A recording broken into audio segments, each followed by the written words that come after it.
Hey traders, welcome to Charts and Coffee. Hope everyone is doing great. Oh, there we go. Let there be some light. All right, good to see everybody. Happy Monday. Glad to have you here. We are going to dive into some charts, take a look at, of course, your questions. So feel free to start typing them in now. First come, first serve, gang.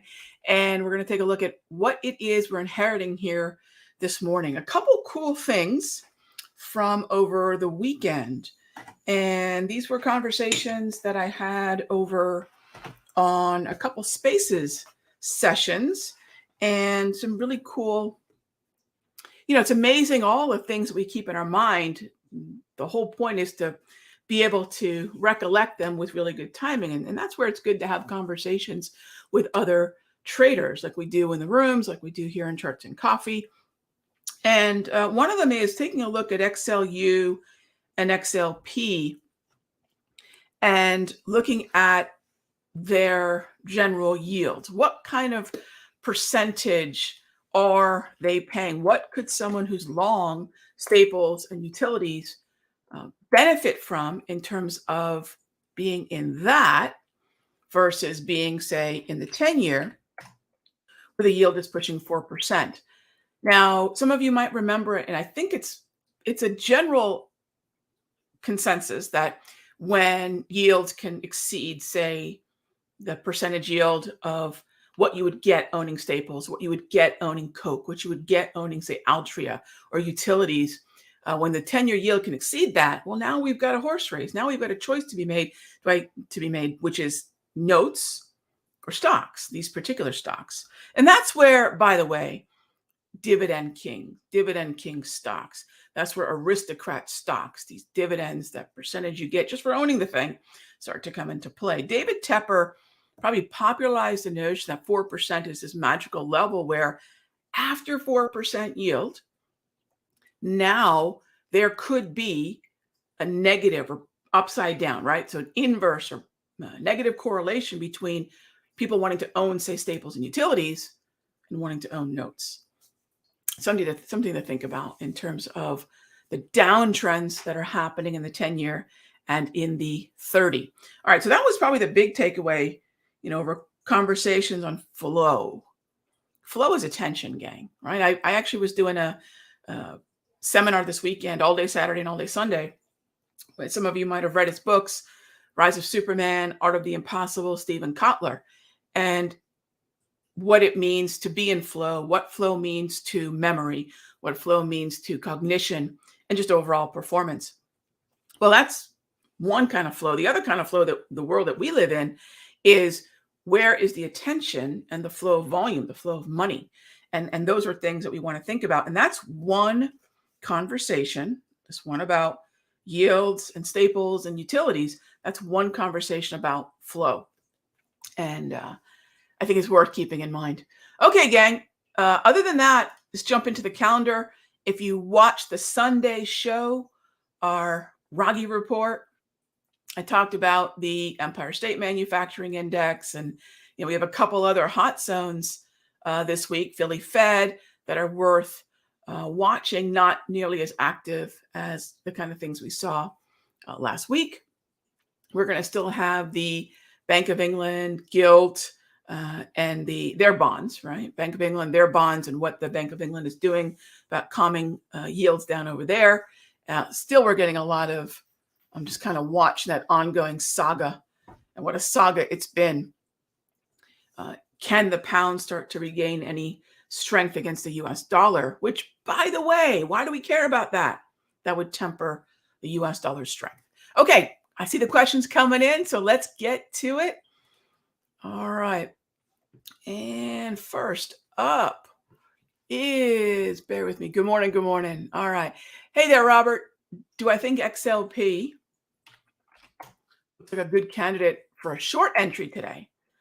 Does XLP look like a good candidate for a short?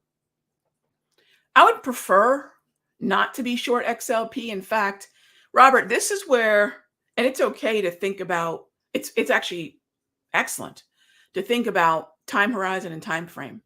And one of the things that I always emphasize in the room, if nothing else, so I can keep up with the conversation and answer in the most effective way, is what's our time frame and what's our time horizon? Now, Robert, if you ask me, Rog, can we get long puts or short the XLP on the 5-minute as a day trade? That's one conversation. Rog, can we short the rips and get short XLP on an overnight trade on the daily? Or, Rog, I'm looking at the weekly 6-month minimum time horizon. I'm looking to build a position in a very organized way into defensives like XLP and XLU. That would be weekly. That's a much longer time horizon. So I'm really not super interested in shorting XLP because XLP shorts would be a play on weakness in the defensive corner of the market, which I'm really not all that bearish on unless 10-year yields come down and tech starts moving up, because there's a really interesting push-pull between I want to buy Microsoft or I want to buy Coke, and what the 10-year yield says about which way traders and investors might go. So I don't know yet. I'm guessing no, Robert. I'm just based on what I'm seeing this morning, not yet. And remember that, to your point, if we're seeing risk appetite in the NAS, if we're seeing risk appetite in the S&P, you're right. XLP and XLU may not look quite as sexy. And so there might be some short-term opportunities that are going to be, sort of the tipping the scales of, hey, I want to buy S&P stocks and I want to buy NASDAQ stocks, and I'm really not that interested in Walmart, right? That kind of thinking. So I'm with you there. Could be interesting. Let's see what happens after the bell. All right, Mr. Walker, Wells, and Morgan. We have the very final bank earnings today and tomorrow. What is it? Goldman, Bank of America.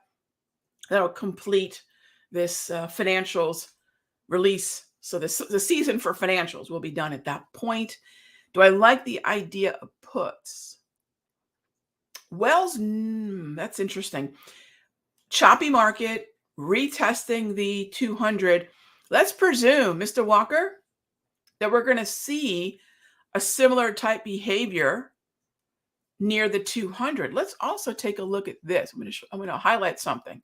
So again, every pattern that I have found throughout my career and patterns that I have found just even through 2022, when I go back and I really break down why a pattern tended to work well, it was 3 components: volume, structure, and then a price pattern. It might be an indicator too, which could be arguably a price pattern. If I look at MACD, that's price, right? We look at a slow stochastic, that's price. And then different patterns on the price chart, those are price. But when I make sure I'm going volume, structure of the market, and then price, that puts all 3 major decision-making factors for me in line. What I have here is we're not quite at exhaustion from that volume perspective. We have the structure though.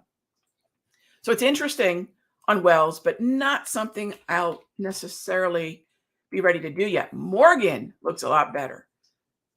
Let's start with the structure side of things.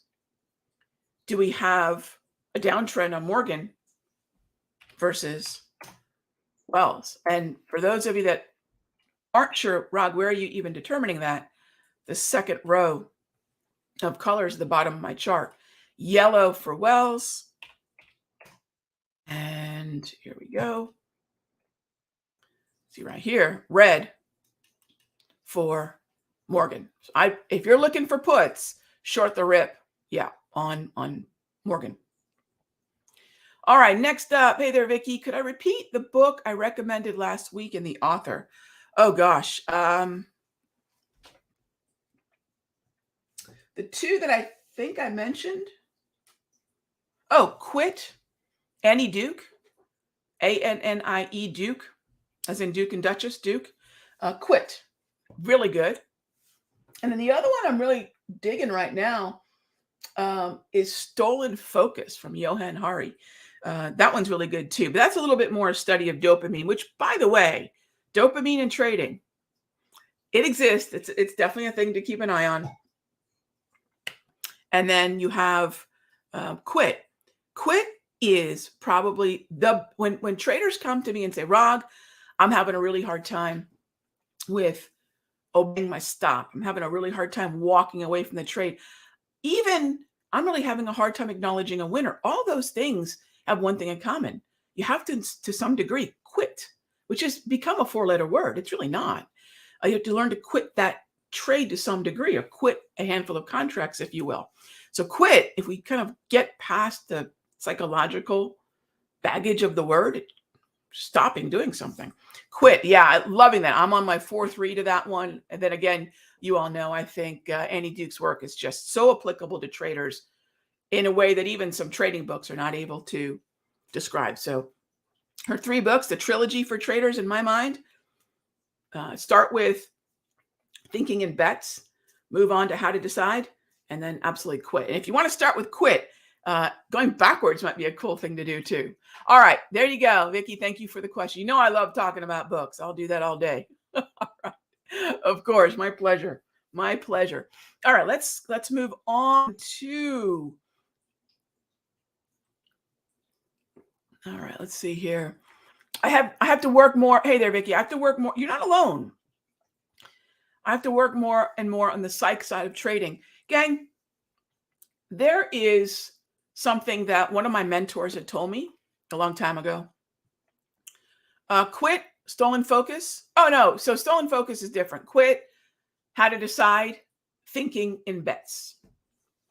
So for those of you that are struggling with the trading side, I don't mean always working with your inner child, inner pig, whatever all those little thoughts are that make us sticking with bad decisions in our trading. We got to work upstream from our bad decisions. For a lot of us, it's just putting together a better watch list, right? What are the mistakes that are made before we hit the buy or sell button, right? That's working upstream from your entry. The other thing that I would spend a lot of time thinking about is what is one, and if you want to write this down, I remind myself of this too. What is one setup? What is one setup that if you had the discipline to focus on for a month could be a needle mover? For a lot of traders, the difference between succeeding and not isn't more, it's less. What is one setup? Just one that you could use to make progress as a trader rather than trying to look at a dozen, right? One of my mentors used to always tell me this, and I used to write it down in my early trading years, is one setup away. Rag, you're one setup away from clarity. You're one setup away from confidence. You're one setup away from learning how to grow your account. What is that one setup? That's what we're all looking for. Not talking holy grail. What is that one setup? We know every athlete has something that they're really, really good at. You know, a friend of mine, she's an Olympic swimmer, multiple-time Olympic swimmer, the oldest to ever make the team. She didn't try to go do backstroke. She wasn't doing the long distance.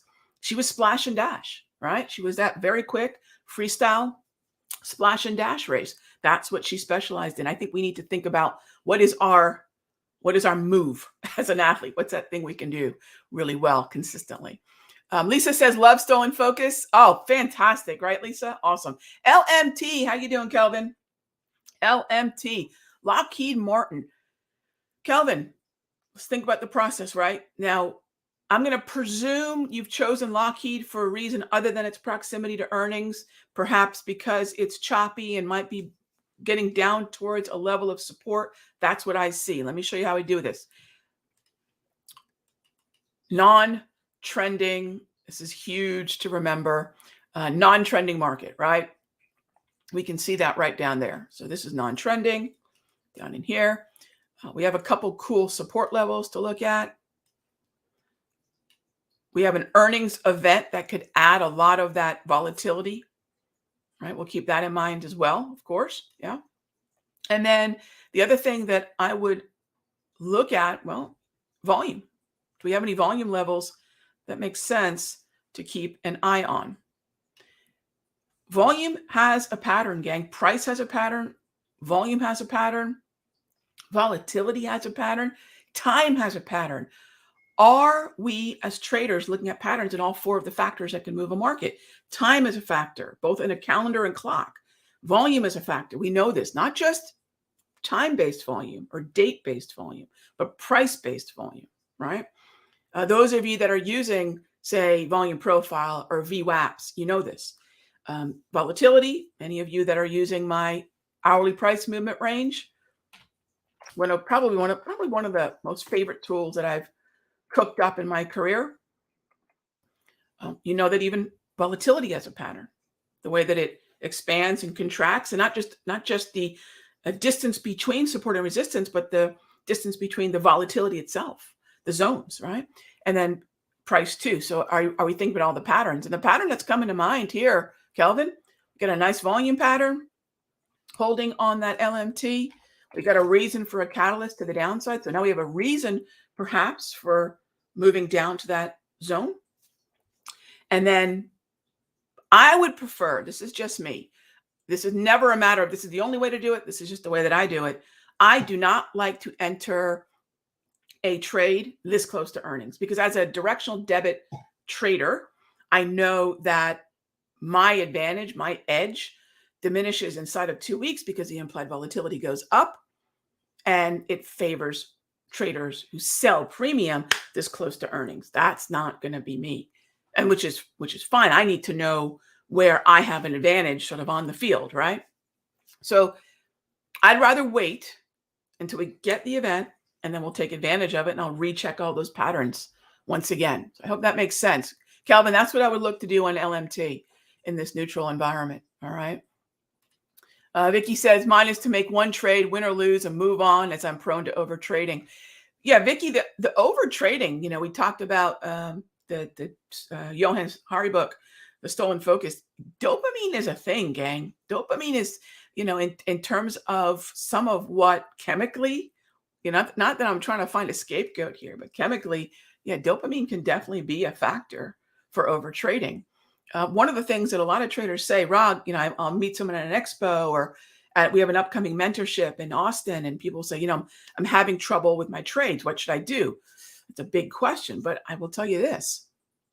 It reminded me of a long time ago. I had a chiropractor friend, and I've seen this echoed through some of my other chiropractor friends. And if anyone's a chiropractor in the room, maybe you've done this too.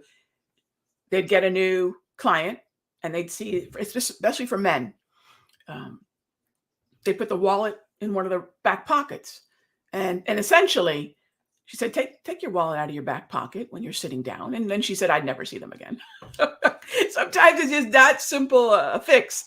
And for me, that's simple. Take your big 3-inch wallet out of your back pocket, making you sit all funny and subluxating. For me, that is whatever number of trades you're making now, cut it in half. By cutting it in half, it's going to force you to be more discerning. It's going to force you to build a better watch list. It's going to force you to say, oh, no, I only get so many trades today.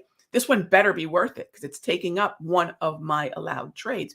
So one of the first things I tell traders is to cut the trades in half. But that doesn't always fix the overtrading problem.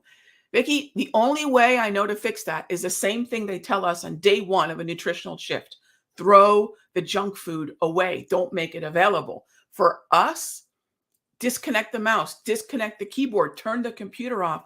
I know it takes a certain amount of discipline, but it's walking away, right? So the more available we are to the market, and so cut it in half, yes, but we also got to throw the donuts away out of the pantry. We got to, and I'll tell myself too, Rog, put the mouse in a drawer, put the keyboard in a drawer, put it away. Don't, just don't allow these to make decisions about trades. And it's a tough one, but it's definitely little things like that will help. All right, gang, great way to start off the week. Thank you as always for being a part of the Caffeinate and Dominate crew. And I will see you all tomorrow, same time, same station. Be good to each other, gang.